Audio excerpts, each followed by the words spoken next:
নমস্কাৰ শ্ৰদ্ধাৰ শিক্ষাগুৰুসকল অহাকালি 9 বজাত ৰাতিপুৱা 9 বজাৰ পৰা 10 বজাৰ ভিতৰত শিক্ষা সেতু এপছত বিশেষ এটা কাম কৰিব দিছে। সেইটো হ'ল শিক্ষা সেতু এপছত যিমানখিনি ডেট ফাইল আছে সেই ফাইলখিনি ডাউনলোড কৰিব লাগিব। মই আজিৰ এই ভিডিঅ'টিত আপোনালোকে এই ডেট ফাইলসমূহ কেনেকুৱাকৈ ডাউনলোড কৰিব বা কিদৰে ডাউনলোড কৰিব এইটো দেখুৱাবলৈ চেষ্টা কৰিছোঁ। ইয়াৰ কাৰণে আপোনালোকে শিক্ষা সেতু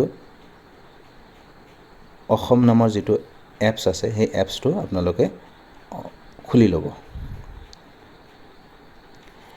তাৰপিছত আপোনালোকে এইফালে লেফ্ট ছাইডত আহিব। লেফ্ট ছাইডত 3 লাইন আছে। 3 লাইনত এবাৰ ক্লিক কৰিব।